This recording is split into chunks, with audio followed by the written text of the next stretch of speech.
Excellent Père, tu es un Dieu grand, le Dieu grand, puissant et merveilleux. Et c'est pourquoi ce matin nous nous tenons dans ta présence. Et nous répandons le sang de ton Fils Jésus sur l'assemblée des saints réunis ici ce matin. Et nous déclarons que nous avons la victoire en Jésus-Christ. Merci pour cette présence divine. Merci pour le Saint-Esprit qui est l'esprit de vie, qui nous dirige, qui nous conduit. Et la gloire revient à lui, Père, au nom de Jésus.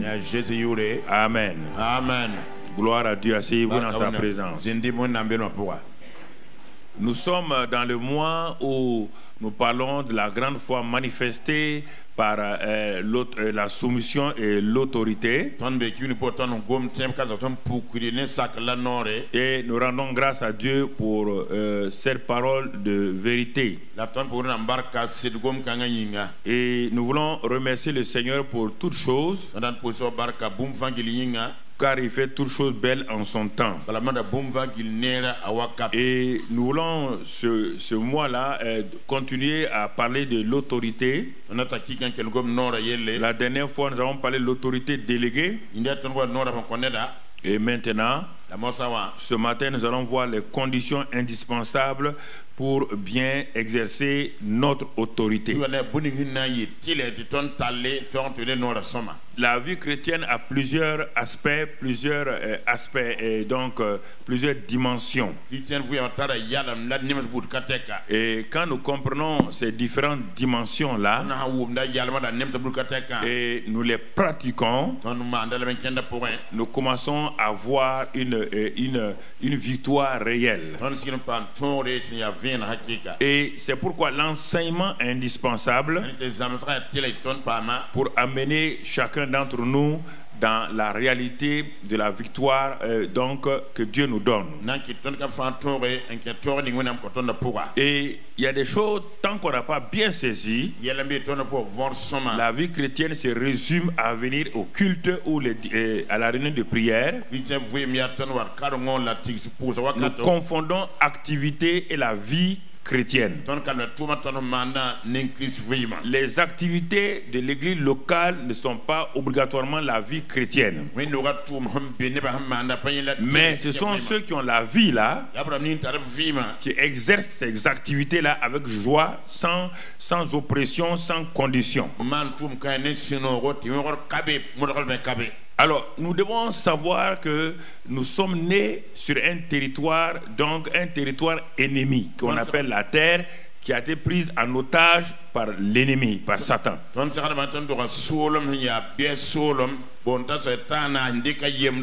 Jésus lui a donné deux noms spéciaux pour que nous puissions comprendre. Il l'appelle le prince de l'air et prince des ténèbres. Et tant que l'église ne sera pas enlevée, donc il est vaincu, mais il n'est pas lié. Il n'est pas jeté dans l'étang de feu où il doit être. C'est pourquoi notre vie quotidienne, qu'on soit chrétien ou pas, est menée sur un terrain ennemi. Et cela crée des frustrations, des luttes. Certains pensent que s'ils ne sont plus chrétiens, ils n'auront pas de lutte. Ce n'est pas vrai. Allez-y voir pourquoi les féticheurs et ces gens-là, pourquoi ils sont devenus prospères. À cause des luttes que les gens ont dans leur vie et qu'ils vont les voir comment cesser ces luttes-là.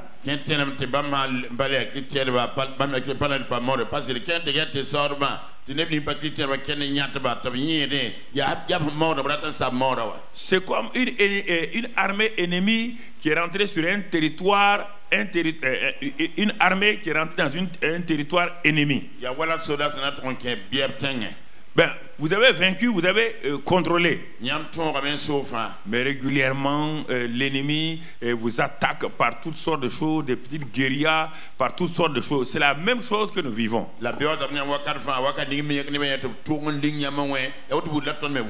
Sans la bonne compréhension de cela, alors nous nous décourageons et nous pensons que on est devenu chrétien. On n'est pas devenu chrétien pour mener une vie paisible. Non.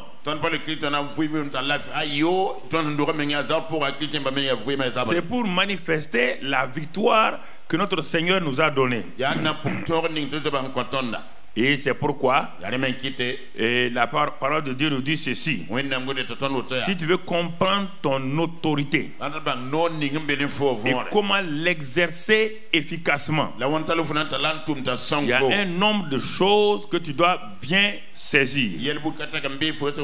Et quand tu les saisis au fur et à mesure et que tu ajoutes aux autres enseignements que tu as reçus, tu vas te rendre compte que tu peux vivre dans la victoire. Et nous allons voir ce matin quelques conditions, mais auparavant il y a deux déclarations sur lesquelles nous allons nous arrêter pour y méditer. La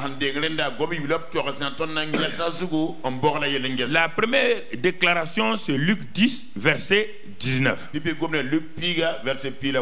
Si nous la prenons telle que Jésus l'a dit, c'est une certitude. Écoutez, regardez attentivement.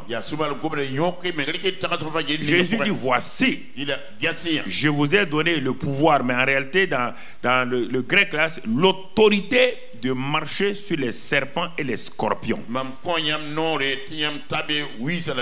Et sur toute la puissance de l'ennemi, et rien ne pourra vous nuire. Écoutez-moi très bien. Ne vous laissez pas divertir, ne rêvez pas. Écoutez très bien. Vous voulez avancer la vie chrétienne. Ce n'est pas en venant à l'église, on va prier. Je te parle de quelque chose que tu vis à la maison, dans la société, dans ta famille, plus de temps qu'ici. Alors que c'est là-bas que tu as des défaites. Tu ne peux pas avoir la victoire à l'église. Il n'y a pas de victoire à l'église. L'église, c'est une formation.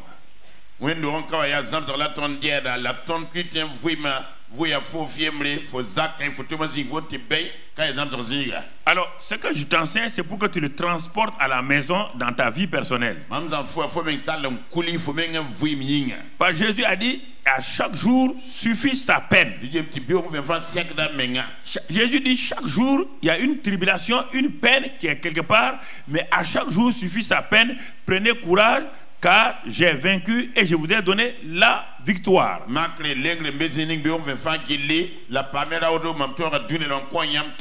Deux déclarations. La première, on vient de la lire. Voici, je vous ai donné l'autorité de marcher sur les serpents, les scorpions et sur toute la puissance de l'ennemi et rien ne pourra vous nuire. Ce qu'on appelle l'absolu de Dieu. Et l'autre borne qu'on va voir, 1 Pierre 5 verset 8. 1 Pierre 5 verset 8. Qu'est-ce qu'il est dit dans ce passage là? Il est écrit là-bas, soyez sobres, veillez. Votre adversaire le diable rôde comme un lion rugissant, cherchant qui il dévorera. Regardez bien les deux bornes.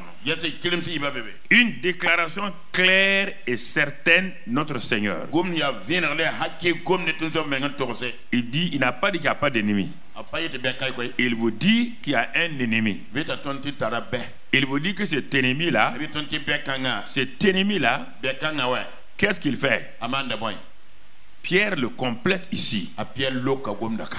Il dit, je vous ai donné autorité de marcher sur les serpents et les scorpions qui représentent les esprits démoniaques.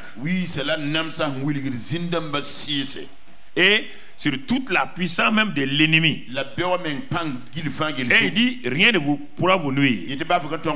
Ça veut dire qu'il y a un ennemi. Jésus n'a pas il n'y a pas d'ennemi. Il vous dit simplement, je vous ai donné l'autorité. Et Pierre vient révéler que ce que Jésus a dit est vrai. Quand Jésus disait ça, lui-même il était présent. Il était là physiquement. Il a entendu cette parole du Seigneur. Mais pourquoi Pierre décrit, Pierre écrit ici 1 Pierre 5 verset 8? Pourquoi il a écrit? Parce que Pierre a eu des raclées de l'ennemi plusieurs fois malgré la déclaration de ce que Jésus a donné. Écoutez-moi très bien, je parle à chacun d'entre nous. Il a eu des raclées, jusqu'à ce qu'enfin il commence à comprendre ce que Jésus voulait dire dans Luc 10, verset 19.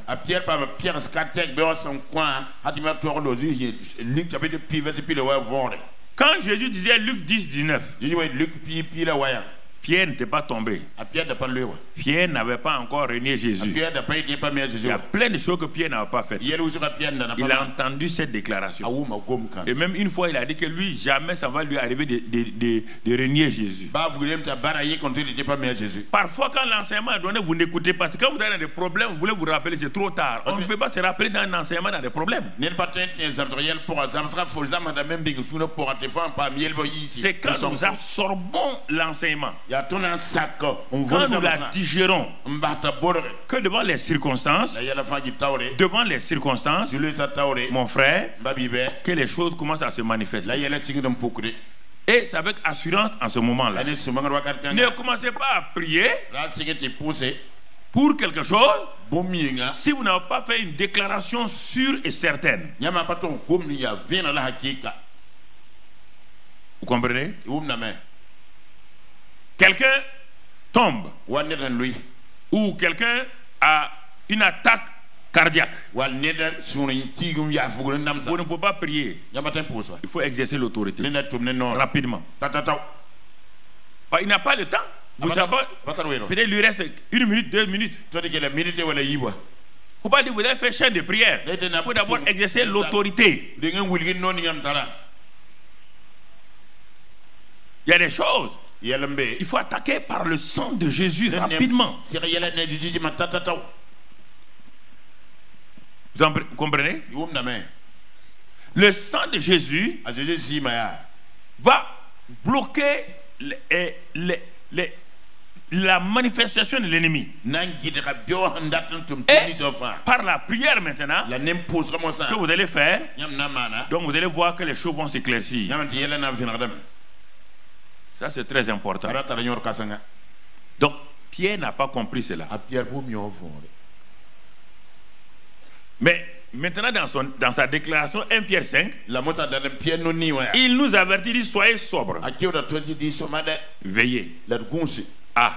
Moi j'ai entendu Luc 10, 19. Oh, j'ai dit gloire à Dieu.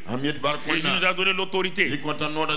Mais quand l'ennemi est venu se présenter, je n'ai pas su à quel moment il s'est présenté. Je n'ai pas su sous quelle forme il agit. L'ennemi ne vient pas physiquement. Moi je ne m'attendais pas à ce que l'ennemi intervienne. J'avais dans ma tête, peut-être il viendra sous... Non, écoutez, on va voir entre les deux déclarations, c'est ça qu'on va voir, les conditions maintenant qui vont nous permettre de passer de Luc 10, 19 à 1 Pierre 5, 19, 20 là, pour que tu comprennes, résister, il fuira loin de vous. Il y a deux bornes. Il faut entre les deux bornes là, qu'est-ce qui se passe?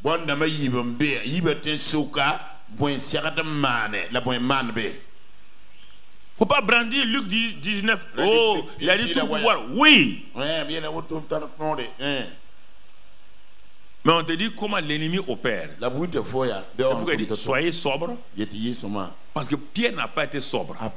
Il a fait des grandes déclarations. Moi je ne tomberai pas. Je ne renierai pas le Seigneur. Je ne ferai pas ceci ou cela. Il n'a pas été sobre.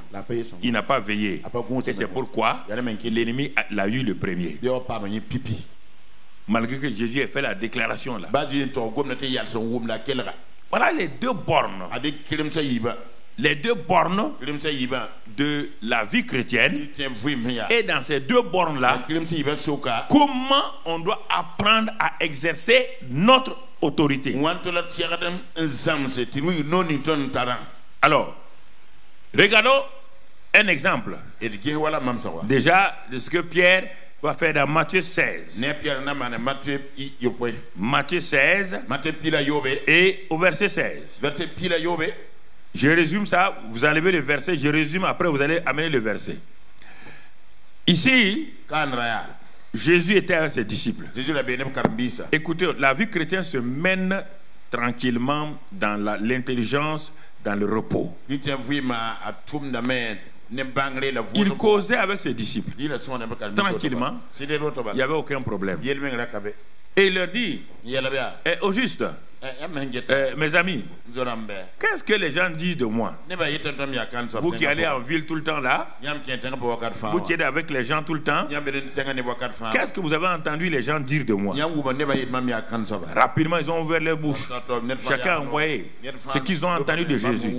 Certains disent que tu es Jean-Baptiste, d'autres disent que tu es ressuscité, d'autres disent que tu es Jérémie, d'autres disent que tu es Élie qui est revenu. Ah bon, ce que les gens pensent de moi. Ouais, il a une méthode pédagogique spirituelle. Il y a des choses qui sont dans leur cœur, il va les révéler pour qu'ils sachent qui ils sont. C'est ça le but de l'enseignement. Le but de l'enseignement va vous révéler qui vous êtes. Vous croyez savoir, vous croyez connaître. Il dit, ah bon? C'est ça que les gens pensent. Il se retourne maintenant vers eux et dit, mais vous-même maintenant, vous qui êtes avec moi là, ça fait bientôt 1 an et demi. Vous êtes avec moi. Qui dites-vous que je suis? Écoutez, cette question-là, tu t'es posée? Ah non, ils ont dit, comment ça? Quand même Jésus. Tu nous prends pour qui? Répondez. Je ne sais pas qu'on se prend pour qui. Il y a des questions quand on peut au crédit, il veut dire, mais pasteur, mais vous voulez me choquer là? Non, tu ne connais pas mon ami. Un homme qui est dans le silence, je préfère un homme dans le silence qu'un homme qui réagit vite. Ah mais tu crois que je suis incrédule? Non, non, non, non, mon ami. Il y a eu silence. C'est une bonne attitude. Ils ont eu silence. Ils se sont posé la question au juste. Quand les gens disaient qu'il est Jérémie, il est Jean-Baptiste, mais nous on n'a pas réagi. Nous aussi on ne s'est même pas posé la question. Nous on l'appelait de façon religieuse maître, Seigneur. Mais on n'a jamais pensé nous-mêmes individuellement ce que nous croyons en nous. Regardez, ils suivent quelqu'un. Ils l'appellent maître. Ils l'appellent Seigneur. Ils leur demandent, qui dites-vous que je suis? Votre conviction, votre révélation. Silence complet. Silence complet. Écoutez, jeunes gens. Écoutez, frères et sœurs. La vie chrétienne, c'est un ensemble. On va pas sauter. Non, non, non. Il y a des choses, si vous ne savez pas, ça va vous créer des problèmes quelque part. Il va leur enseigner quelque chose. Il va leur enseigner. Et quand il les enseigne, il passe par des tests. Il y a beaucoup de choses qui ne viennent pas de Satan. Ça vient du Seigneur lui-même. Pour vérifier votre niveau. Vous dites, ah oui, moi je crois. Nous on prie. On est des champions. On est de ceci ou cela. Il permet un petit test. Pour voir qui vous êtes. Pour voir qui vous êtes. Regardez. Des étudiants, on leur pose la plus simple des questions. Silence. Mais quand il s'agit de dire l'opinion des autres, ce que les gens pensent, leur langue est rapide. Nos langues sont trop rapides. Quand il s'agit de dire les mensonges des gens, quand il s'agit de dire les diffamations, nos langues sont rapides. Mentir, là on est rapide. De dire la vérité, là on sait que quelque chose ne va pas. Et à un moment donné, Pierre lève la tête. Il dit, tu es le Christ, le Fils du Dieu vivant. Jésus le regarde profondément. Il dit, Pierre, ce n'est pas la chair et le sang, ni l'intelligence humaine qui t'ont révélé tout cela. C'est mon Père qui est dans les cieux qui t'a donné la révélation. Cela veut dire, frères et sœurs, suivre Jésus, suivre le Saint-Esprit sans la révélation te crée des problèmes. Quand tu es devant des difficultés, tu ne comprends pas. Mais regardez, frère, mais il est en train de leur apprendre. Ils sont dans le niveau élémentaire. Révélation divine. Et Jésus dit, et on vient à notre verset maintenant 16. Et moi je dis que tu es Pierre. Si moi, tu es le Dieu vivant, etc. On va continuer. Et que sur cette pierre-là, je bâtirai. Non, verset 17, tu as sauté le 17. Tu es heureux, Simon, fils de Jonas. Tu es heureux. La révélation donne aux gens d'être heureux. Il n'a pas dit vous êtes heureux. Il dit tu es heureux, Simon, fils de Jonas. Car ce ne sont pas la chair et le sang qui t'ont révélé tout cela, mais c'est mon Père qui est dans les cieux. Donc la révélation donnée par le Saint-Esprit donne une joie intérieure. Mais on va continuer. Vous allez découvrir quelque chose. Alors, et après cette révélation-là, Jésus va dire quelque chose à Pierre. Il dit au verset 19, et moi je te dis que tu es Pierre, et que sur cette pierre-là je bâtirai mon église, et que les portes de séjour des morts ne prévaudront point contre toi, contre elle. Je te donnerai les clés du royaume des cieux. Ce que tu liras sur la terre sera lié dans les cieux, et ce que tu délieras sur la terre sera délié dans les cieux. Il lui montre l'autorité qui va appartenir à Pierre. Ça, c'est l'autorité. Lié et délié, c'est la pratique de l'autorité déléguée que Dieu donne à ses enfants.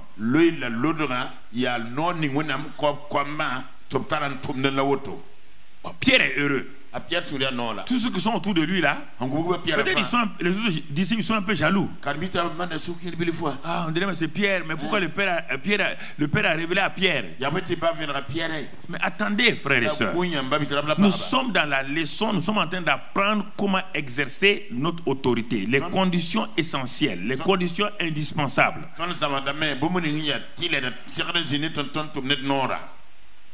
On est à l'école d'apprentissage. Bien qu'il ait dit des paroles extraordinaires à Pierre, que sur cette pierre, ce rocher de la révélation, pas Pierre l'homme, mais le rocher de la révélation. Parce que quand on lit ici en français, on ne comprend pas. En grec, c'est Pétro et Pétras. On parle de deux choses différentes. On n'a pas dit, les gens ont dit que Jésus a bâti l'église sur Pierre, Saint-Pierre. Jésus ne va pas bâtir l'église sur un homme aussi inconstant que Saint-Pierre. Même s'il est Saint-Pierre. Il dit, toi là, tu es Pétra. Donc, mais tu es un petit caillou qui fait partie d'un grand rocher. C'est sur le grand rocher de la révélation là que moi je vais bâtir mon église. Si je bâtis mon église sur toi, les portes de séjour des morts vont te détruire. Mais quand je vais bâtir sur le rocher de la révélation, les portes du séjour des morts, écoutez encore autre terme. Donc, il y a les portes du séjour des morts qui attaquent l'église.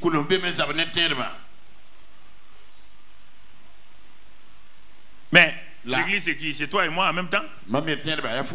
Mais pourquoi les portes du séjour des morts prévalent contre toi et moi?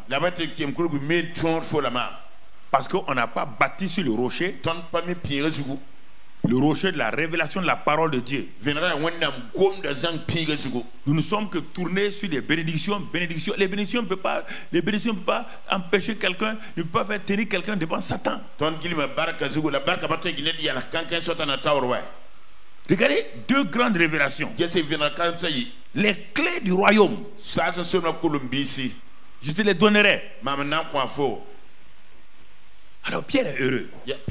Pierre est content. Comme beaucoup de gens, quand ils entendent les messages, ils sont contents. Mais attendez le test. Verset 21.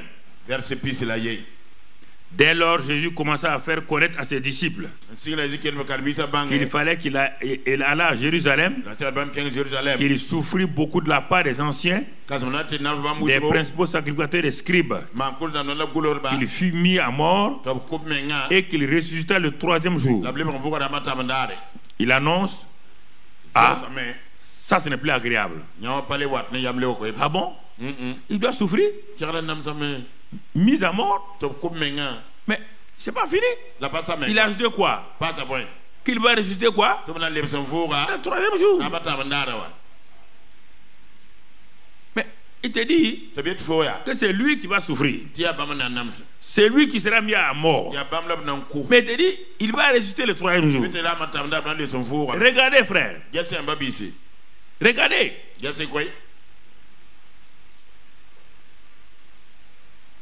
Pierre, c'est pourquoi il a dit que le diable rôde autour de nous. Quand Jésus a dit cette parole-là, tout de suite, les pensées de Pierre qui étaient braquées sur le ciel, la révélation qu'il a eue, il est redescendu dans les émotions humaines.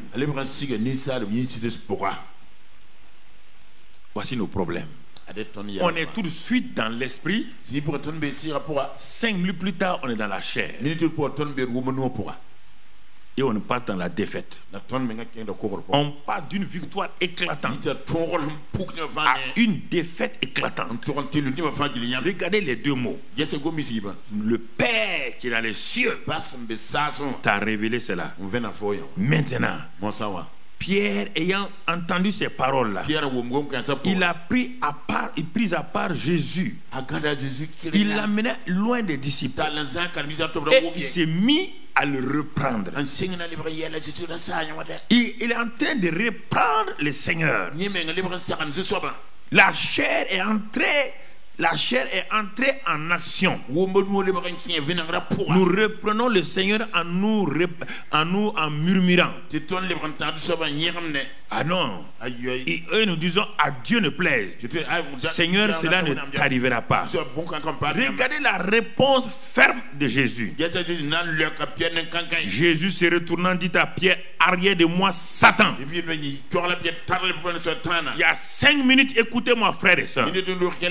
Voici un homme qui baignait dans la joie céleste, dans la révélation céleste.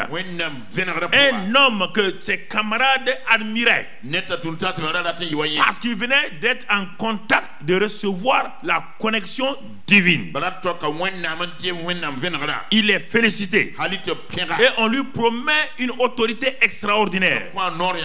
On lui dit que les portes du séjour des morts ne prévaudront point contre l'église. Cet homme, il a dit lui-même, soyez sobre et veillez. Il n'a pas veillé. Il n'a pas veillé sur quoi? C'est penser. Voici la grande bataille que les chrétiens perdent chaque jour, la bataille des pensées. Et à cause de cela, ne peuvent pas exercer leur autorité. Les pensées sont envahies tout de suite. Vous les voyez, ils sont à une réunion de prière, une réunion d'adoration, une réunion de louange. Ça, ce n'est rien pour Satan. Satan est le meilleur concertiste du monde, jeunes gens. Les symphonies viennent de lui. Les plus grandes musiques viennent de lui. Mon frère, ma soeur, l'émotion. Jésus dit clairement, arrière de moi Pierre, Satan. Comment pouvons-nous exercer notre autorité quand nous sommes du côté de la rébellion? On trouve ça normal. Satan n'est pas bête. On va te montrer des termes, je te dis. Il est le prince de l'air, il est le prince des ténèbres. On va le dépouiller tout à l'heure là, que tu comprennes. On est sur son territoire. Il a pris en otage l'air. C'est pourquoi dans l'air là, il y a la violence. Regarde, tu peux, dans une rue, tu t'assois dans une rue. Toutes les boutiques, tout le monde est calme. En un clin d'œil, un petit incident, toute la rue devient violente. Parce que le prince de l'air a mis dans l'air la violence, le meurtre, la haine. En un clin d'œil, les gens du côté droit de la rue vont attaquer les gens du côté gauche. Oh, ils sont ensemble il y a 10 ans, 15 ans dans la paix. Quand le prince des ténèbres rentre en action, il bouleverse. Quoi? Simplement quelqu'un a eu une mauvaise pensée et il l'a déclaré par sa bouche. Il a provoqué tout de suite là des problèmes. C'est ce que Jésus nous dit ici. Donc, il nous a donné l'autorité. Et Pierre nous dit, j'ai vu qu'il nous a donné l'autorité. Mais moi, je n'ai pas été sobre. Je n'ai pas veillé. Et l'ennemi m'a créé des problèmes. C'est pourquoi mes frères et mes soeurs, soyez sobres, hein? Veillez. Car le diable lion rugissant cherche qui il va dévorer. Bien-aimés frères et sœurs, regardez bien. Donc, vous comprenez où nous allons? Est-ce que ce Pierre-là pouvait exercer son autorité contre qui que ce soit? Et à partir de ce moment-là, vous voyez, il va aller de chute en chute jusqu'au reniement de Jésus.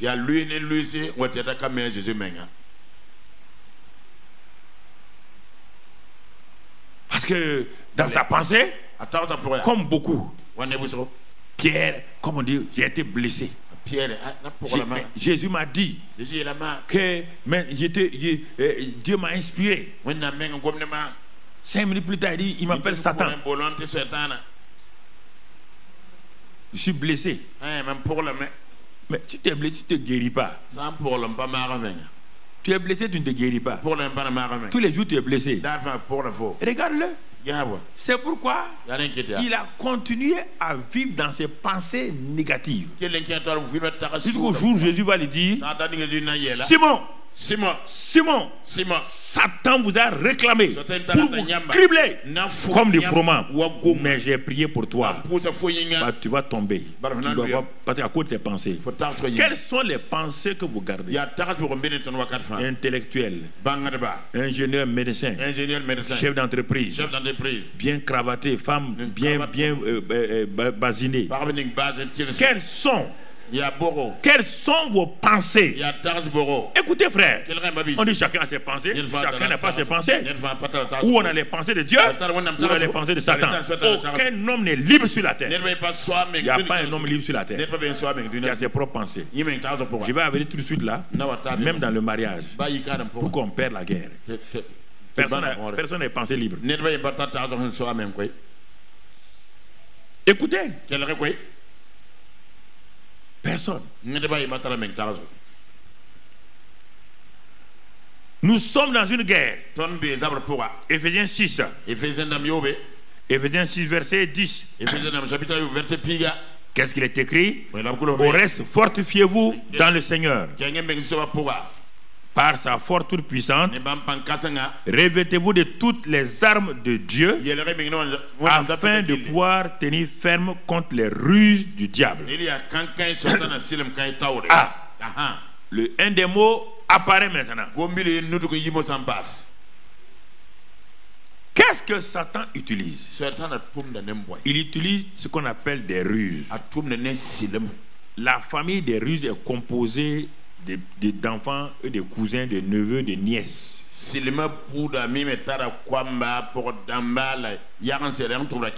qu'on appelle séduction, qu'on appelle mensonge, qu'on appelle les pensées négatives.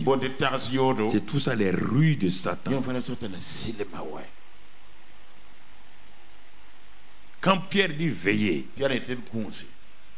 plus loin dans le livre des Proverbes, quand on voit un homme comme Salomon qui s'assoit, il dit veille sur ton cœur, car c'est de lui que viennent toutes les sources du mal.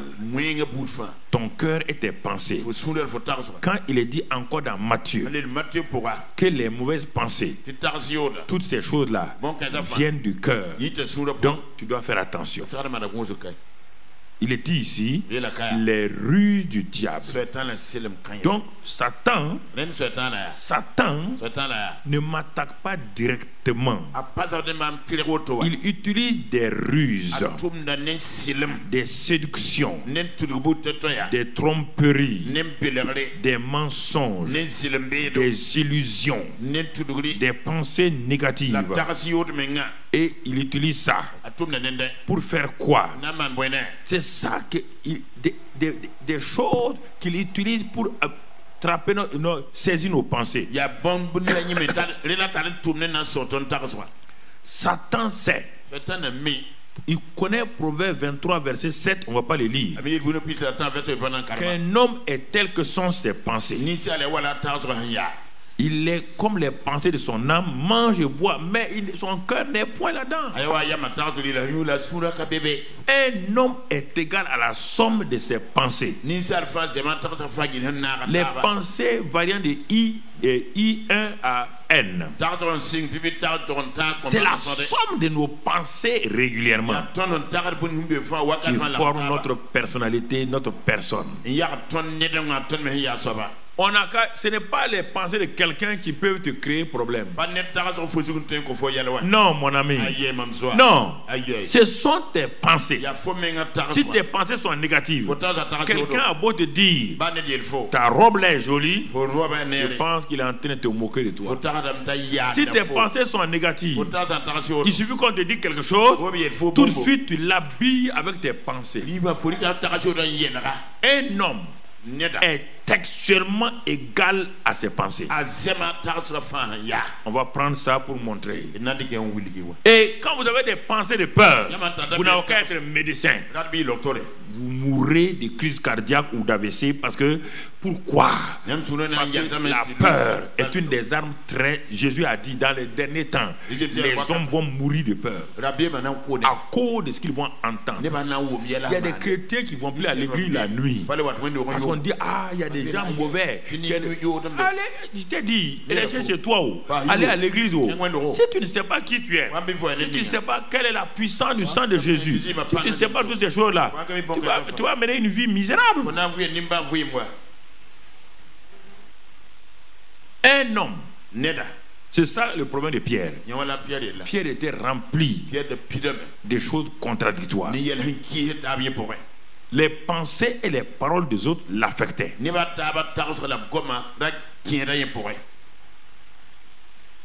L'affectait.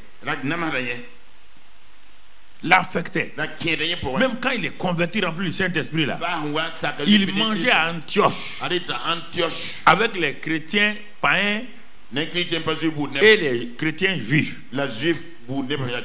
Mais l'évêque de Jérusalem, Jacques, a envoyé une mission pour aller voir ce qui se passe donc à Antioche. Paul était là-bas. Silas était là-bas. Tous les à Antioche, il y avait des grands hommes de Dieu là-bas, sauf les premiers apôtres là qui sont restés à Jérusalem. Pierre, qui a fait une visite missionnaire, arrive à Antioche. Quel Pierre? Qui a guéri l'homme paralytique là. Il est assis à Antioche. Dès qu'il a entendu que Jacques, l'évêque de Jérusalem, a envoyé des missionnaires pour venir voir le travail à Antioche, lui, Paul, les autres là, mangeaient avec les chrétiens qui viennent du paganisme. Dès qu'il a entendu que Jacques a envoyé des gens, Pierre a commencé à jouer à l'hypocrite. Un Pierre rempli du Saint-Esprit. Il est âgé. Il joue à l'hypocrite. Il est plus âgé que Paul. Paul le reprend publiquement. Il le reprend. Si toi tu joues à l'hypocrite, comment veux-tu que les prosélytes là, tu veux qu'ils se comportent comment? Tu n'es pas intègre. Tu n'es pas droit. Regarde ta manière de vivre. Il l'a repris publiquement. Donc, vous voyez, il est rempli du Saint-Esprit. Hein? Il chasse les démons. Mais, c'est pourquoi Pierre dit, il dit résister en vous soumettant. Il parle de ces choses-là.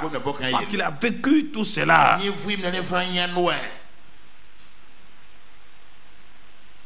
Il a vécu. Il ne pouvait pas résister. Satan le manipulait à chaque instant. Dans ses pensées. Satan le manipulait. Un homme est égal à ses pensées.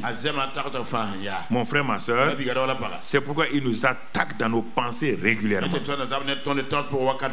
Il n'y a pas un autre endroit où Satan nous attaque pour nous avoir si ce n'est pas nos pensées. Puisqu'il n'est pas un homme, il n'est pas dans la chair. Il va t'attaquer comment? Dans la pensée? Dans tes pensées? Et quand nous acceptons cela, alors nous avons des problèmes. Pourquoi dans nos pensées? Parce que 2 Corinthiens 10 va nous enseigner quelque chose. 2 Corinthiens 10, il dit, si nous marchons dans la chair, nous ne combattons pas selon la chair. On continue. Et car les armes avec lesquelles nous combattons ne sont pas charnelles, mais elles sont puissantes par la vertu de Dieu pour renverser des forteresses.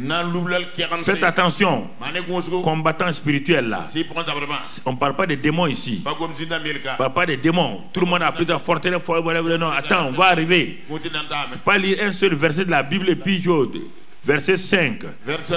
Nous renversons les raisonnements et toute hauteur qui s'élève contre la connaissance de Dieu et nous amenons toute pensée captive à l'obéissance de Christ. De quelle forteresse on parle? On parle des forteresses que toi-même tu as bâties en toi par tes pensées régulières. Pas que Satan a bâti. Satan n'a pas bâti des forteresses en toi. Il dit nous renversons les raisonnements que tu tiens régulièrement. Quand on te dit telle chose, toi tu raisonnes au contrario. Quand on dit une chose, tu raisonnes autrement. C'est ça qui est devenu des forteresses dans ta vie. On dit il faut d'abord les renverser, les raisonnements qui s'élèvent contre d'abord la connaissance de Dieu. Quand une pensée s'élève contre la connaissance de Dieu, il y a un problème. Écoutez-moi jeunes gens, écoutez-moi frères et sœurs. Nous sommes dans des périodes où la guerre spirituelle va s'intensifier. Que vous le voulez, vous ne voulez pas, ça va s'intensifier. Que je veux, je ne veux pas, ça va s'intensifier. Je vous donne les armes pour vous préparer avant, vous voulez autre chose. Je vous donne. Dieu, nous sommes dans une année importante. La manifestation de la surnaturelle de la parole de Dieu par le Saint-Esprit. Prenez garde quand Dieu me donne un thème, d'écouter bien le thème. Ce n'est pas pour faire la fanfaronnade. Les choses vont se compliquer, que vous le voulez ou pas. Ok, très bien. Ne croyez pas. Restez tranquille. Quand vous aurez besoin d'attaquer l'ennemi, en ce temps, vous avez oublié tous mes enseignements. Vous allez faire quoi? Ouais, bien. Il faut les renverser. Les raisonnements qui s'élèvent contre la connaissance de Dieu. Et amener la pensée la captive à l'obéissance de Dieu. C'est-à-dire, les pensées des chrétiens là, il faut les saisir pour les rendre captives à la parole de Dieu. Par vos pensées sont captives souvent entre les mains de l'ennemi. Il faut d'abord renverser, ensuite ramener et les rendre captives maintenant à la parole de Dieu. Quand vous êtes devant le prédicateur, c'est facile. Il y a une présence du Saint-Esprit. Mais quand vous rentrez dans la ville, là, vous rentrez dans l'atmosphère du prince des ténèbres. Vous êtes assis ici, vous entendez des bruits. Sortez, allez dans la rue. Circulez dans la rue. Vous allez entendre des insultes. Les gens viennent à gauche. Vous êtes permanemment en danger. Permanemment en danger. Jusqu'à vous arrivez chez vous. Alors, donc, c'est pas ici qu'on vit dans la paix. C'est au dehors.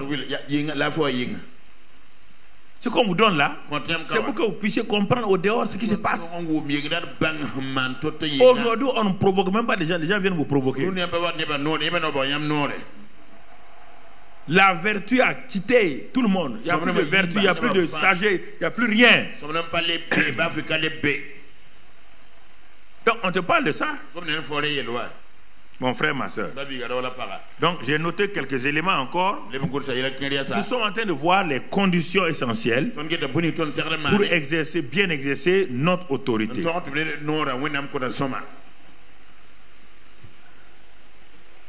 Alors, frères et sœurs, Satan assaille, on dit les ruses du diable. Nous sommes dans une guerre spirituelle. Laissez les démons là. C'est Satan, on dit les ruses du diable. Les ruses du diable. Il assaille chaque jour et il assaille les chrétiens chaque jour avec des pensées terribles. Regarde les chrétiens. Ils sont assis. Brusquement, personne ne m'aime. Et personne ne me comprend. Comment un homme qui est chrétien, qui est rempli du Saint-Esprit, une femme qui est chrétienne, remplie du Saint-Esprit, s'asseye et dit... Elle croit que c'est elle-même qui parle. Elle ne sait pas que quelqu'un vient de lui donner une pensée. Pourquoi tu n'avais pas cette pensée à 5 minutes et c'est maintenant que tu viens? Quelqu'un vient te donner à 5 minutes cette pensée et que tu as pris et tu en as fait sienne. Il faudra pas t'attendre qu'un faux minute nous l'aurait. D'ailleurs, minute nous pour il y a un wallam faux. On compte vous dire comment faut même attendre. Dès que tu acceptes cette pensée que personne ne t'aime, personne ne te comprend, il t'amène des images claires maintenant. Il te dit, tu as raison. Tu ne sais pas que toi tu es en train de causer avec quelqu'un. Tu ne sais pas, tu es en train de causer avec quelqu'un. Et en ce temps, il a stocké les images et il te les montre une à une. Regarde, ton père ne t'a jamais aimé. Regarde, ta mère ne t'a jamais compris. Et il te donne des images réelles. Pas vérité, mais réelles. Parce que la vérité n'est pas la réalité n'est pas la vérité.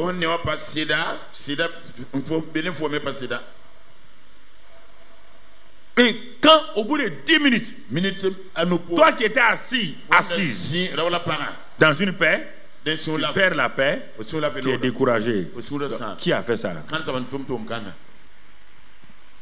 Tu viens de causer à quelqu'un, il a fini, il t'a abattu, il s'en va. Toute la journée tu as abattu, on ne sait pas pourquoi. Si tu es une femme, ton mari veut te parler, on ne sait pas pourquoi. Il dit mais on ne comprend pas, il y a 10 minutes on causait là. Pourquoi? Qui vous a parlé? Qui est votre partenaire? Satan, les rues du diable. Pas dit autrement. Comment un homme va s'asseoir et penser seul? Tu penses à quoi? Dis-moi. Tu es en train de penser à qui? Tu es en train de faire un dialogue en pensée avec qui? Quelqu'un? La preuve que la conclusion t'a abattu. Comme si quelqu'un t'avait frappé. Non, tu sais bien, c'est quelqu'un avec qui tu parles. On dit que Jésus donne la paix. Si tu étais avec Jésus là, maintenant tu étais dans la paix, dans la joie. Mais si tu es découragé, tu sais bien que tu viens de causer à Satan. Tu viens de causer à Satan.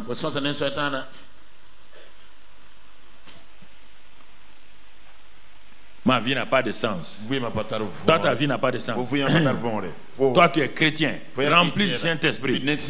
Et la vie éternelle est en toi. La vie de Dieu est en toi. Et toi, tu méprises cette vie en disant que ta vie n'a pas de sens. Qui est en train de te parler? Tu es en train de dialoguer avec Satan. Bah, il te montre des réalités, pas la vérité. Tu confonds vérité et réalité. Je ne m'en sortirai jamais. Cette maladie-là risque de m'emporter. Ok. La Bible dit que par ses meurtrissures, il nous a guéris. Il n'a pas dit par ses meurtrissures, il va nous emporter. Celui qui te dit que la maladie va t'emporter là, ça n'est pas Dieu, ni le Saint-Esprit. C'est quelqu'un qui est contre Dieu et qui est contre toi. Et il veut te tuer. Et toi, tu acceptes ça. C'est pourquoi on a beau te soigner, il n'y a pas de guérison. Pourquoi tout cela m'arrive alors? Alors, si Dieu était bon, mais si toi tu poses la question, si Dieu était bon, mais c'est ça qu'il a dit à Ève, qui est en train de parler, qui est en train de te parler. Ne viens pas me dire que si Dieu était bon, moi je n'écoute pas des choses comme ça. Je n'ai pas besoin que tu viennes me dire si. Je n'ai pas besoin de ton si. Dieu est bon. Moi, je ne m'intéresse pas à ton si là. Ne viens pas pour m'empoisonner. Tu ne comprends pas Dieu, mon ami. Tu n'as pas besoin de comprendre Dieu. On accepte Dieu tel qu'il est. Voilà. Voilà. Voici le problème.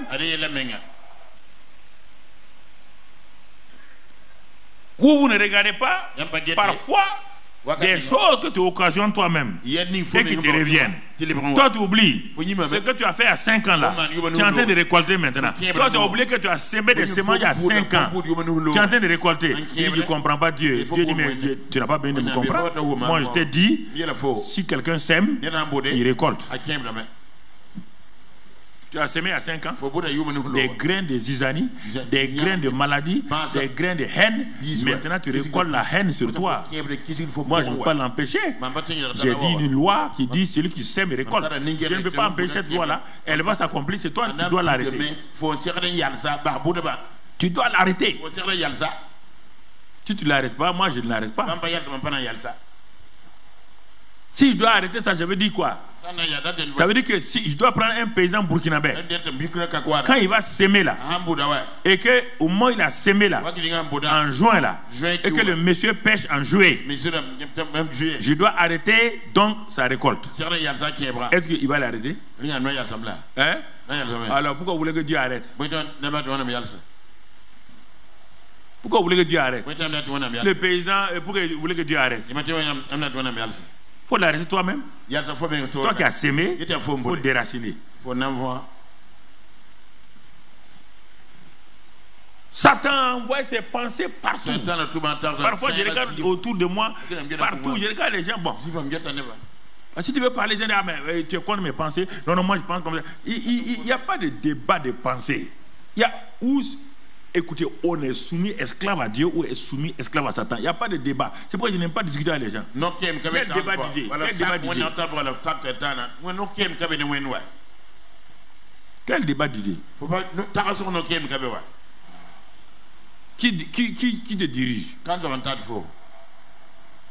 Toi, tu es dirigé par Satan. Moi, je suis dirigé par Dieu. On va faire débat. Quel débat? Quel débat on va faire? C'est pas la politique, hein? Pas politique, ouais. Ah non, il n'y a pas de débat. Il n'y a pas de table de négociation avec Satan. Il n'y a pas de traité de paix avec Satan. Faut enlever ça de vos têtes là.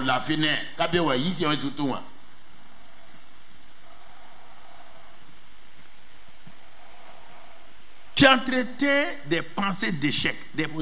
On a vu des premiers de classe qui ont échoué. On ne comprend pas pourquoi ils ont échoué. Parce que pour eux, quand ils vont rentrer en classe là, je vais tout oublier. J'aurai trop de mémoire. Je vais ceci ou cela. Quand ils rentrent, effectivement, dès qu'ils rentrent seulement, il y a des phénomènes qui se passent. Ils oublient tout. Et les élèves moyens la réussissent. Alors que lui, les bons élèves, il échoue. On doit aller à l'examen avec la pensée de succès. On doit aller à l'examen avec la... J'ai fait mes études pour réussir. On ne fait pas des études pour échouer.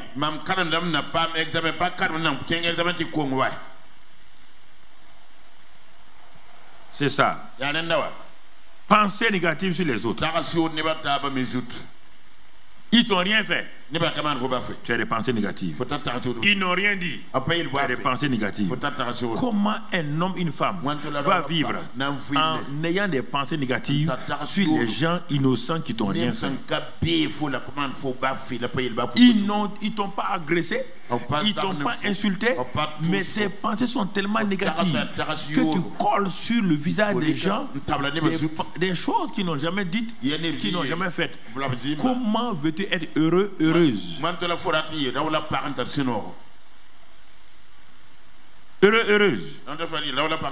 Et ce sont des choses qui créent des problèmes.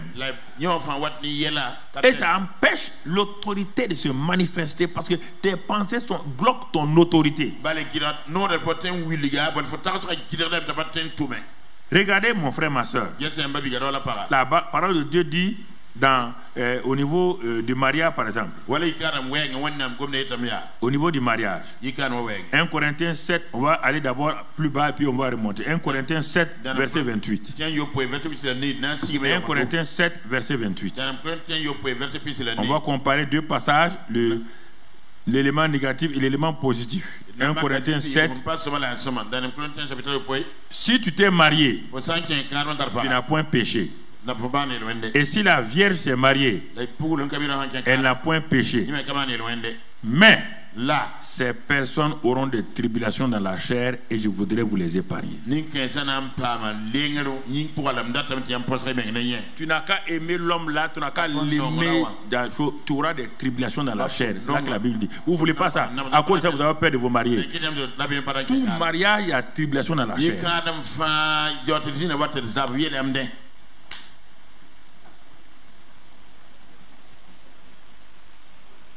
Paul a décidé de ne pas avoir cette tribulation, il ne s'est pas marié.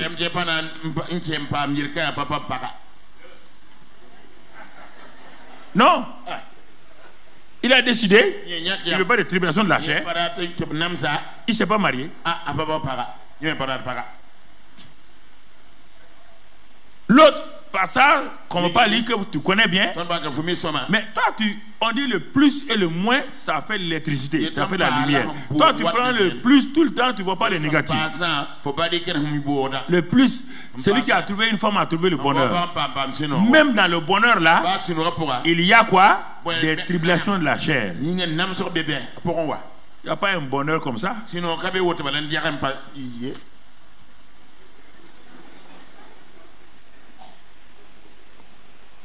Non, je vous parle. Et fille d'aujourd'hui ne veut pas tribulation de la chair. Tribulation de la chair veut dire quoi? Le monsieur qui est devant toi là, il se lève un matin, il n'est pas content de faire des choses. Ça, c'est tribulation de la chair.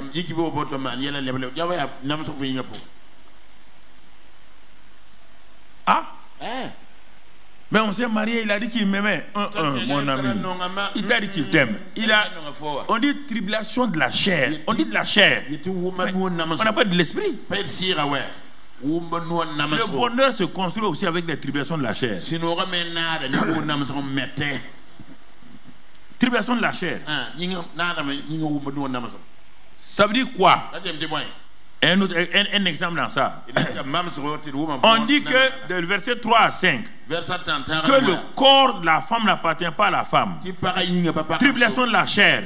Voici cette femme-là qui a son corps ne lui appartient pas. Le monsieur, son mari, veut aller avec elle. Elle dit non. Jésus dit non. Je t'ai dit, si tu te maries, que tu veux ou pas, si ton mari a besoin de toi, tu donnes ton corps. Même si c'est tribulation, tu donnes ton corps. Non, écoutez, moi je ne veux pas tourner par les choses. Parce que tu vas te créer tribulation. S'il ne peut pas résister, il va t'amener des problèmes. Pour 1 heure de temps avec lui, il va te créer des années de douleur et de souffrance que tu vas regretter. Ok. Vous voulez jouer aux femmes yo-yo-yo? Vous voulez pas de problème? Il y a un mariage sans problème? Il y a un mariage sans problème? Jésus même a la tribulation avec son église. Mais Jésus a dit que nous sommes l'église, l'époux de Christ. Oui ou non? On ne crée pas de tribulation? Est-ce que nous sommes obéissants? Est-ce que nous sommes soumis? Alors, nous ne sommes pas soumis à notre époux Jésus. Si nous ne sommes pas soumis à Jésus là, comment on va se soumettre à un homme et une femme dans la chair? Ah oui. La tribulation de la chair pour la femme, c'est quoi? Soumettez-vous à vos maris. Il y a des jours où tu as envie de dire je ne me soumets pas. Dieu dit tribulation de la chair. Soumets-toi. Tribulation de l'homme. On dit aimez vos femmes. Il y a des jours où tu n'as pas envie d'aimer. Il dit aime maintenant. Aime maintenant. C'est ça qu'on appelle les tribulations. Tu ne vas pas laisser ta chair te commander.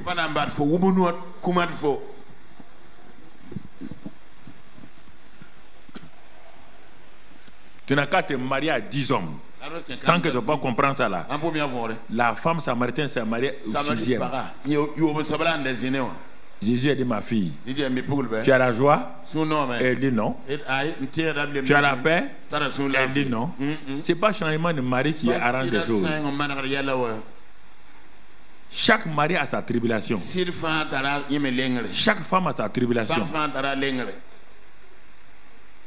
Tu comprends? C'est ça. Je vous ai dit, chaque bénédiction a son fardeau. Vous ne voulez pas accepter ça? Vous croyez que c'est vous marier? C'est normal. C'est un combat permanent. Un combat permanent. Combat permanent. Ah, c'est la chair. Ce n'est pas que vous n'aimez pas. On n'est pas dit que tu n'aimes pas ton mari. On n'est pas dit que tu n'aimes pas ta femme. Mais il y a des tribulations de la chair, ta propre chair. Ou bien la guerre des pensées, c'est la plus grande guerre. C'est la plus grande guerre. Quand vous perdez cette guerre-là, vous ne pouvez jamais vaincre Satan. Jamais. Cette guerre-là est gagnée par vous, pas quelqu'un d'autre. Personne ne peut faire perdre la guerre des pensées. Personne, ni votre mari, ni votre femme, ni votre père, ni votre oncle. Personne. Les gens mentent. Un enfant va venir s'asseoir, c'est à cause de mon père. Ton père t'a fait quoi? Ton père t'a fait quoi? Hein? Menteur comme ça. Lève-toi. Ton père t'a fait quoi? Hein? Vous voyez bien aujourd'hui, vous avez vélo et tout. Nous on partait à pied. On mangeait un repas par jour. On n'étudiait même pas à la lampe tempête, même pas bougie. Tu sais avec quoi on étudiait? Il y avait des petits canaris comme ça. On met du coton qu'on a tordu et puis on met l'huile là-dedans. C'est avec ça qu'on étudiait. On n'a pas eu de mention. Vous, on vous donne électricité, on vous donne climatiseur, on vous donne tout. Vous dites, mon père, ton père a fait quoi? On ne parle pas moi d'histoire ici. Vous ne voulez pas vous réveiller. Vos pensées sont sur des choses. Hein? Pour vous réveiller. Vous croyez que ça tombe comme ça, la vie tombe comme ça? C'est une lutte permanente. Tous les jours. C'est une lutte permanente. Tous les jours on résiste. Tous les jours on prend des risques. Tous les jours on est déséquilibré. Et il faut savoir s'équilibrer. Les pensées sont là. Les assauts de l'ennemi sont là. Le monde nous attaque. Toutes nos pensées. Et si tu n'es pas équilibré, vous voyez que le monde est contre toi. Le monde est contre toi en comment? Chacun cherche son intérêt. Les gens se battent pour leurs intérêts. Toi, tu vas t'asseoir, quelqu'un va venir prendre ton intérêt et te donner à toi. Les pensées. Les chrétiens, les jeunes chrétiens sont parfois trop passifs. Ils ne veulent pas se battre. Tout le temps, ils sont en train de mentir sur le diable. Quel diable? Il faut vous battre. Repousser les pensées passives. Développer l'intégrité. Développer la vérité. Développer la discipline. Repousser la paresse. Tout ça, ça vient des pensées. Repousser tout ça. Tu sais pas. Tu veux réussir. Tu dois marcher. Un homme qui veut vaincre, il ne peut pas avoir la médaille d'or. Il n'y a aucune médaille en restant sur place. Il faut accepter de faire souffrir tes muscles. Accepter de te discipliner. Accepter d'aller au travail à l'heure. Les chrétiens veulent prier Alléluia. Que des millions tombent. Si des millions tombent sur toi, c'est Satan qui vient de t'enterrer. L'argent qui tombe sur toi, Satan est en train de t'enterrer. Tu ne peux pas vivre des miracles d'argent. Mon frère, ma soeur, il faut, c'est tout ça. C'est tout ça qui fait. Quand on crie maintenant, on prie, ça ne marche pas. Mais toi, tu es paresseux, indiscipliné, tes pensées sont négatives, tu ne fais rien, tu veux réussir comment? Tu crois que tu vas te lever quand tu dis au nom de Jésus, ça va marcher? Si je fais ça, je suis un Dieu injuste. Il y a des gens qui ne sont pas chrétiens. Moi, Dieu, je les vois se lever le matin. Je vois, ils quittent des quartiers lointains. Ils font 15 km à pied. Des enfants des pauvres. Toi, ton papa t'a donné moto. T'a donné tout ça là. Tu n'étudies pas. Tu ne vas pas. Et tu veux que moi, je te donne le succès. Et laisser ces enfants des pauvres là, qui quittent un quartier lointain, 15 km. Ils vont à pied à l'école. Ils n'ont pas à manger. Et par contre, tu es chrétien, tu vas dire Alléluia, moi je te dis. Il faut raconter des histoires comme ça. Il faut arrêter ces histoires-là.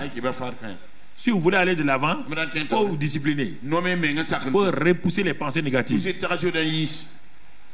faut utiliser la prière comme un moyen de corruption de Dieu. Il faut vous discipliner. Comprenez? On va arriver aux choses, mais il faut qu'on révise, on revoit toutes ces choses-là pour mettre de l'ordre là-dedans. Il y a des gens qui ont cru que le christianisme c'est une affaire de magie, mécanique. Non. Regardons maintenant, pour terminer, on voit la dernière partie, comment gagner donc toute cette guerre spirituelle-là. Quelles sont les armes et quelles sont les tactiques, les stratégies pour gagner la guerre spirituelle à mon propre niveau. Aujourd'hui, c'est à notre niveau individuel.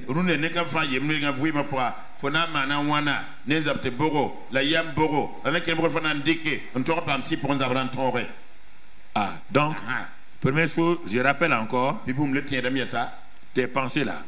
Fais attention à tes pensées. Si tu perds la guerre des pensées, si tu ne révèles pas ton intelligence, si tu as des pensées négatives, c'est fini pour toi.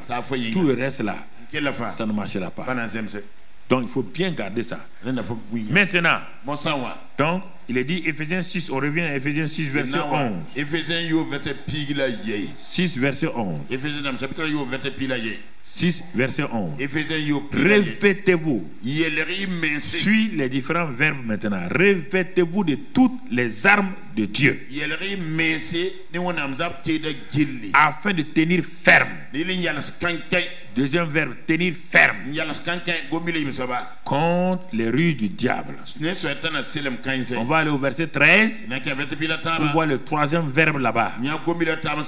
C'est pourquoi prenez toutes les armes de Dieu afin de pouvoir résister dans le mauvais jour et tenir ferme après avoir tout surmonté. Regardez, il y a au moins 5 verbes ici. Moins 5 verbes. Ah bon? On me dit de prendre, de me revêtir de tout un revêtement.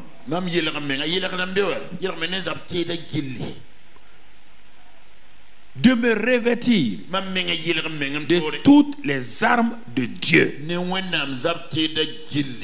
C'est que ces armes-là sont connues et il n'y a pas de milliards pour dire ah, je ne les connais pas. Elles sont connues et Dieu, les armes qui sont utiles là, Dieu va nous les donner. Leur nombre est bien connu pour que tu ne dis pas moi je ne les connais pas.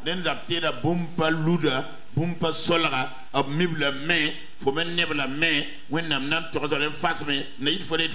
mari ne peut pas se revêtir pour toi, ta femme ne peut pas se revêtir, ton père ne peut pas se revêtir, le pasteur ne peut pas se revêtir. Tu dois te revêtir de toutes les armes de Dieu.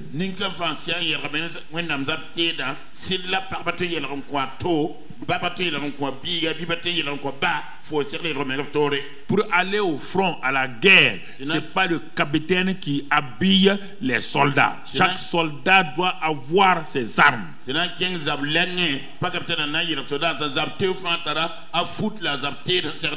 je vous dis ça, frères et sœurs, il ne faut pas croire qu'il y a des pasteurs qui ont des armes pour vous donner. Et nous sommes à la guerre spirituelle. Il dit revêtez-vous de toutes les armes de Dieu. Les gens de Satan savent ça, ils s'arment bien. Ils se revêtent bien. Et nous ne voulons pas le faire. Nous voulons que les pasteurs, aucun pasteur ne peut revêtir une arme pour toi. S'il les revêt, ce sont ses propres armes. Ces armes sont individuelles, pas communes. Je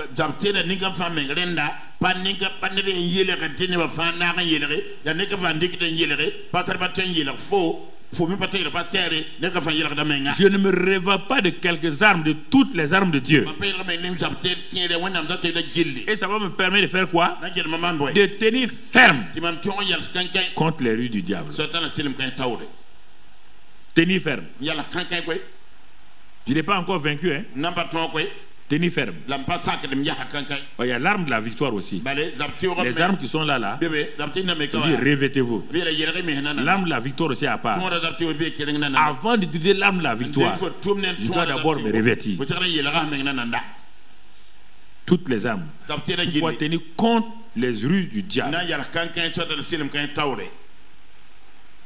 Et pour nous encourager, il donne ça un autre terme. Il y a des armes avec lesquelles on se revêt.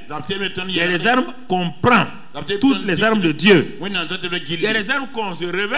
On dit, donc, toutes les armes dont on se revêt là, il faut les prendre.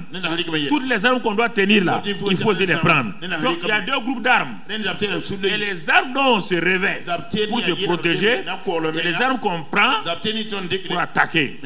Ah. Maintenant, frères et sœurs, afin de pouvoir résister dans le mauvais jour. Ça, c'est pas contre Satan. Hein? Ça, quand on se réveille, c'est les rues du diable. Il y a le mauvais jour. Et quand c'est fini, maintenant tu vas tenir ferme quand tu as tout surmonté. Parce que quand la guerre est finie, il faut maintenant tenir ferme. Alors, frère, vous voyez la vie chrétienne? Vous l'avez trop simplifié en mettant ça sous forme de quelques éléments. Alors, revêtir et donc, à cause de ça, 1 Jean 4:4. Ce que nous avons, qui va nous aider pour tout cela. Il dit, vous petits enfants, vous êtes de Dieu. On parle de ceux qui sont de Dieu. Et vous les avez vaincus. Maintenant, on vous commence à te montrer ce que la parole de Dieu a fait. On te dit de résister tout. Mais on va te montrer ce que Dieu a fait. La part de Dieu, Dieu a vaincu les ennemis. Et Apocalypse 12:11, il te dit, Dieu a vaincu, vous les avez vaincus. Parce que celui qui est en vous est plus grand que celui qui est en... Le fait que le Saint-Esprit soit en vous, Dieu dit, pour Dieu, si vous obéissez au Saint-Esprit, si vous marchez selon le Saint-Esprit, la victoire est pour vous. Vous les avez vaincus. Et pour ajouter l'autre verset, Apocalypse 12, verset 11, ils l'ont vaincu. Par quoi? Par le sang de Jésus. Donc, au moins de la parole, leur témoignage. Donc, on voit ce que Dieu a fait. Avant de revenir sur les armes que je dois revêtir.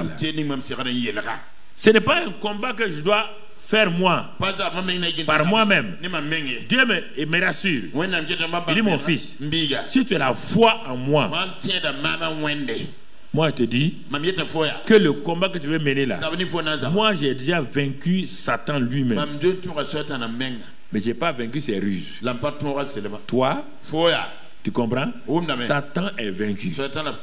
Toi, ton rôle est de résister contre les ruses. L'ennemi est comme ça.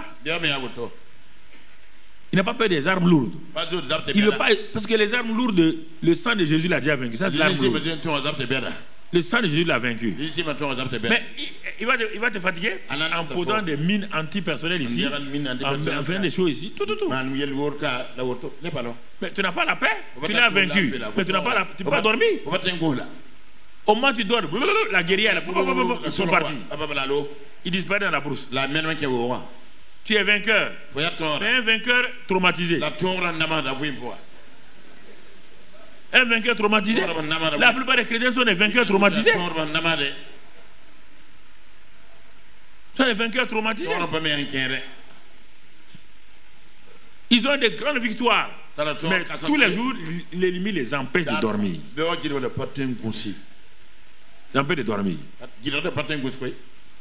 L'ennemi, il rôde en permanence. On dit il rôde. Comme un homme riche dans la journée, qui mange bien, qui dort bien, qui a des voitures tout autour. Mais on lui dit que chaque nuit, les voleurs rôdent autour de lui. Il peut dormir. Il n'a pas la paix. Il a envie de dire, et de laisser-moi dormir, prenez de l'argent et partez. C'est la même chose avec les chrétiens. On dit qu'il rôde. Dieu dit, j'ai utilisé mes armes lourdes. Le sang de Jésus-Christ l'a vaincu. À la croix de Calvaire, je l'ai dépouillé de sa puissance. Maintenant, Jésus, le Saint-Esprit, habite en vous. Il dit, à cause de ces deux-là, vous l'avez vaincu. Vous l'avez vaincu lui. Il dit, il a ses ruses maintenant. Il a ses ruses. Ah. On te dit comment? On te dit quelles sont les armes que tu dois utiliser contre les rues de Satan. Tu ne veux pas te revêtir. Tu ne veux pas prendre les armes. Donc tu vas dire à Dieu que toi tu as un autre moyen pour mettre les rues de Satan de côté. Bon, si tu en as, il n'y a pas de problème. Quand on va revenir sur tout le sang là, je vais revenir sur ça encore. Parce qu'il me semble qu'il y a beaucoup de gens qui n'ont pas reçu ces messages que j'ai enseignés sur le sang il y a longtemps. Ils ne savent pas qu'il y a une puissance extraordinaire dans le sang. Quand on parle du sang, là, ils croient qu'on parle des choses. les choses vulgaires. On va revenir sur ça. On va aller à Pâques et tout. Et puis Pentecôte, par la grâce de Dieu. On va revenir sur ces choses-là. Tu vas comprendre. Si tu n'utilises pas, là où tu es assis là, si tu ne te réveilles pas des armes, si tu ne les prends pas, tu n'iras pas loin. Lisons-les un peu. Regardons-les. Regardons les frères. Dans verset 13 maintenant, Ephésiens 6, 13. Non? On ne peut pas les étudier tous parce qu'ils sont, c'est le nombre des choses, mais on va les lire et je vais les résumer. C'est pourquoi prenez toutes les armes de Dieu afin de pouvoir résister dans le mauvais jour et tenir ferme après d'avoir tout surmonté. Et la suite, tenez donc ferme. Verset 14 maintenant. Donc, ayez à vos reins la vérité pour ceinture. Bon, mon frère, mon fils, écoute. Les combats que nous voulons faire là, avec le mensonge là, ça peut aller. Le mensonge, c'est la nature de qui?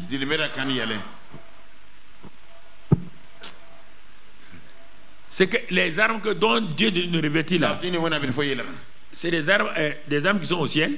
Hein? On dit toujours là.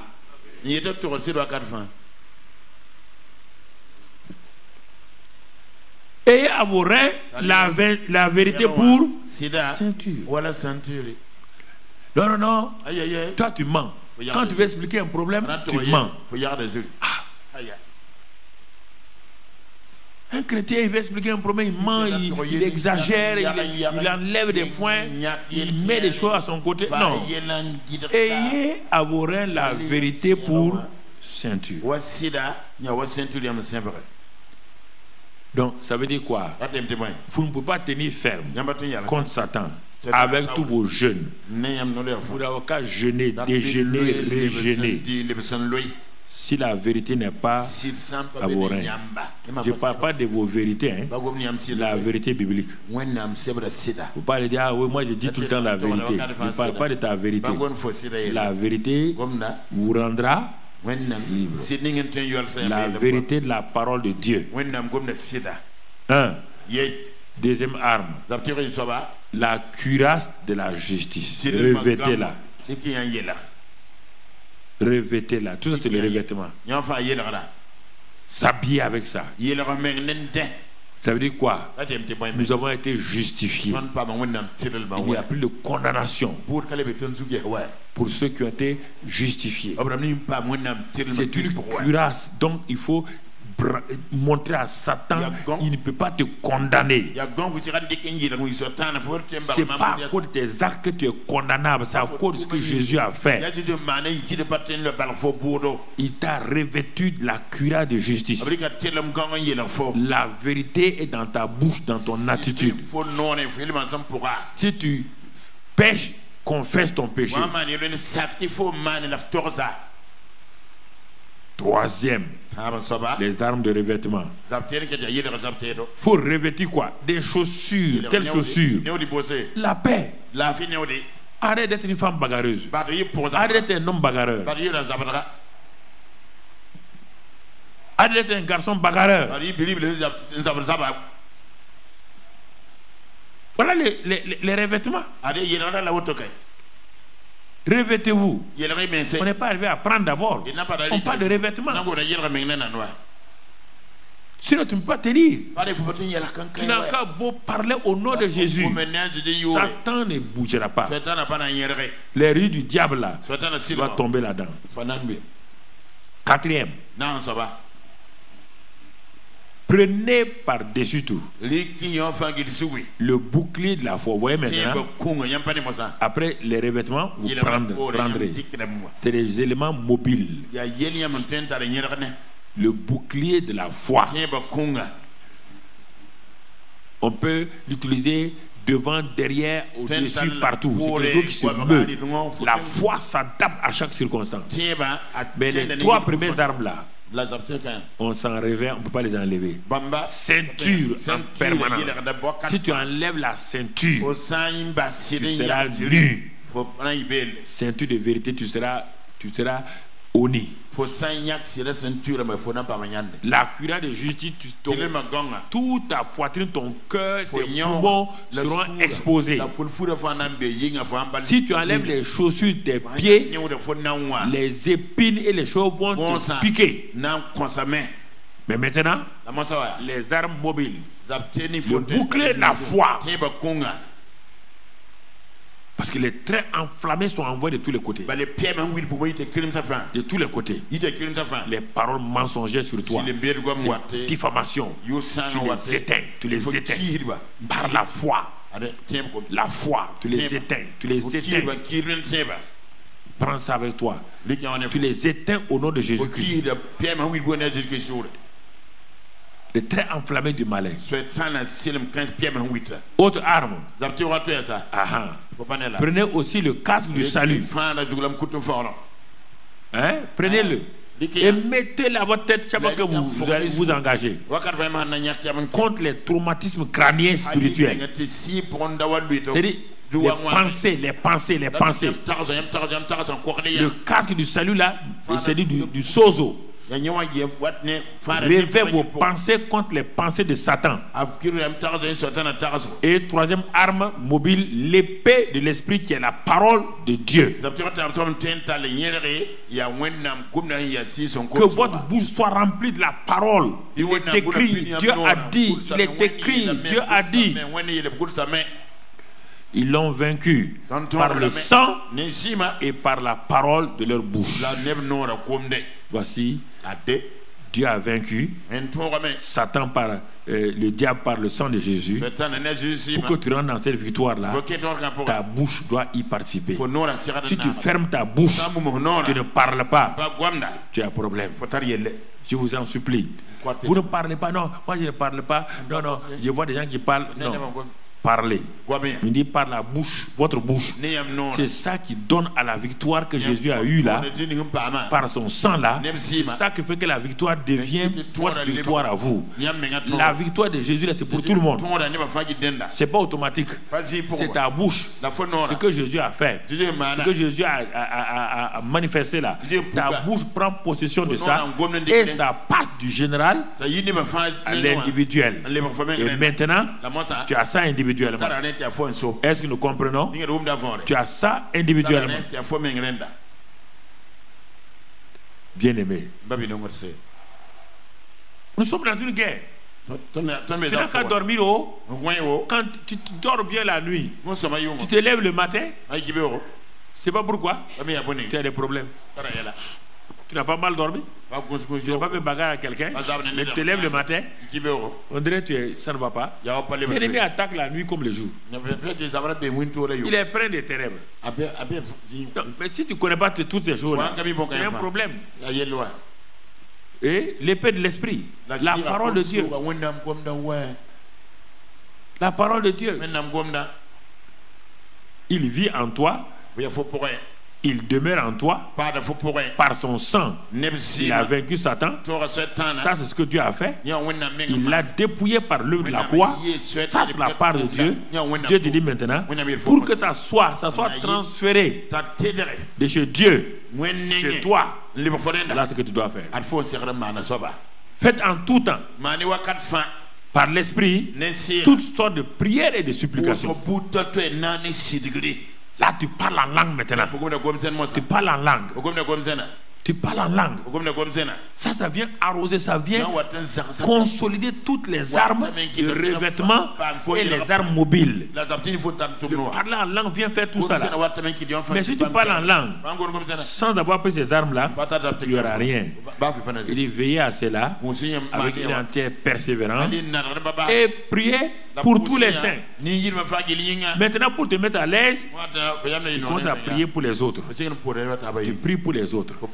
Tu pries pour les autres. Tu pries pour les autres. Et tu vas voir qu'en priant pour les autres là, la grâce de Dieu va se manifester. La paix de Dieu va se manifester. En priant pour les autres, tu pries Quand tu vois un frère pécher, tu pries que Dieu lui pardonne ses péchés.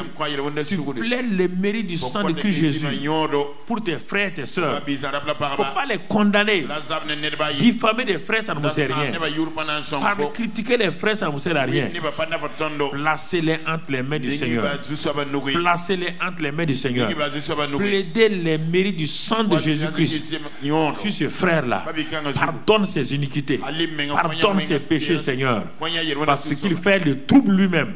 Personne ne peut pécher sans être troublé. Et si vous faites ça, là, vous serez un instrument de bénédiction. Vous allez voir comment Dieu va libérer les gens. Dieu va vous délivrer. Et avec ça, là, vous serez ferme. Et comme Jacques 4, 7 dit pour terminer,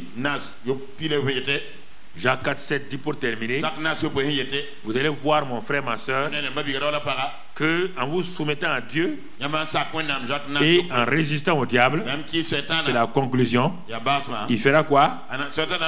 Il fuira loin de vous. Il fuira loin de vous. Il fuira loin.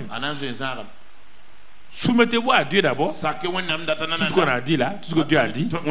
Résistez au diable avec vos armes de revêtement, avec vos armes mobiles là. Il va lui rester quoi?